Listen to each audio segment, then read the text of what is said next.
This is a record deal. I had to spend my own money auditing my label because millions of dollars are missing. $1 million is nothing to me.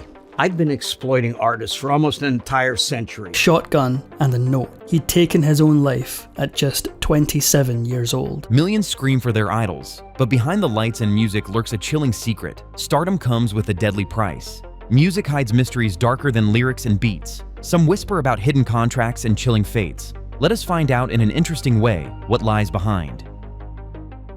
Chapter 1. The secret you weren't meant to know.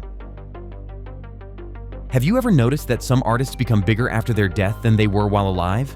Suddenly, their albums dominate charts, unreleased tracks appear from nowhere, and merchandise sells out overnight. It feels like a bittersweet celebration of a life lost too soon to most fans. But behind the scenes, there's another truth, one so dark that many in the industry avoid talking about it.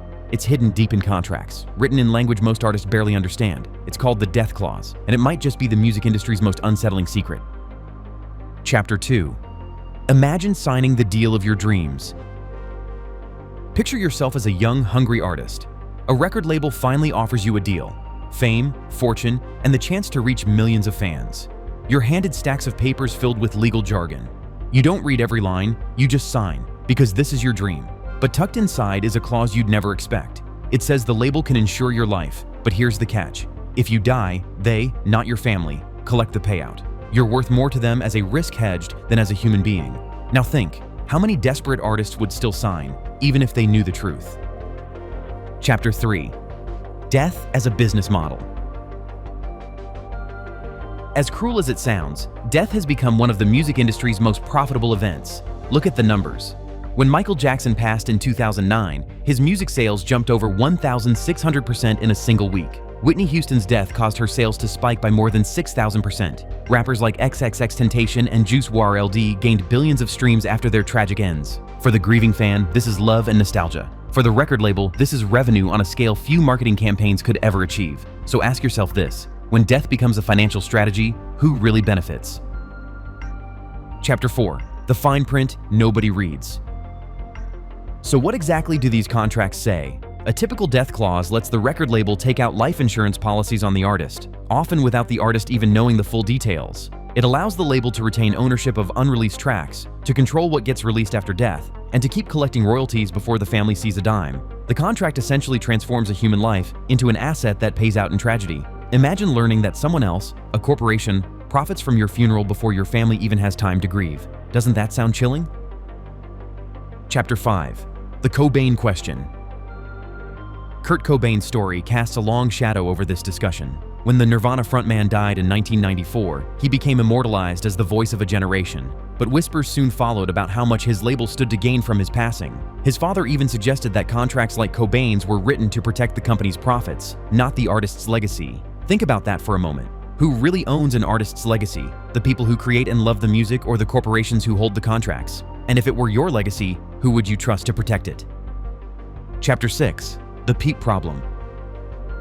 The death of Lil Peep in 2017 made the problem even clearer. His estate and record label quickly clashed over posthumous releases. Songs were remixed, albums compiled, and projects completed that he never approved while alive. Some called it a tribute, others called it exploitation. But here's the uncomfortable question. If someone edited your private diary after you died and then sold it to millions, would you see that as honoring your memory or betraying your trust? The same dilemma faces countless artists today, where labels treat unfinished work as raw material to keep the profits flowing. Chapter 7. The Digital Resurrection. Now in 2025, the death clause has evolved into something even stranger. Labels are no longer just planning for death, they're planning for immortality. Contracts now cover the rights to AI-generated voices, hologram tours, and digital likenesses. Imagine an artist dying, yet their cloned voice keeps releasing new music for decades. Imagine a hologram of your favorite artist performing in sold-out arenas while their family has no say in the matter. Is that innovation? Or is it exploitation dressed up as technology? Be honest, would you buy a ticket to a hologram concert of an artist who has been gone for years? Chapter 8. The Ethical Dilemma. Here lies the moral battlefield. Labels argue that these clauses are necessary. They invest millions into an artist's career, and if tragedy strikes, they must protect their investment. But critics see it differently. They argue that this system incentivizes profit from death, turning human lives into balance sheets. At what point does risk management become exploitation? Should an industry profit more from an artist's funeral than from their life's work? These are questions without easy answers, but they're questions that every fan, artist, and policymaker must eventually confront. Chapter 9. The Future of Music After Death. We are entering an era where the line between life and death in music may no longer matter. Holograms of Tupac and Whitney Houston have already performed live. AI tools are capable of recreating voices so accurately that listeners can't tell the difference. If labels can own a voice, a face, and an identity, then they can own an artist forever. What happens when music is no longer tied to living people, but to contracts and code? Could the death clause be the foundation of a future where musicians never truly die, but are kept alive as corporate property?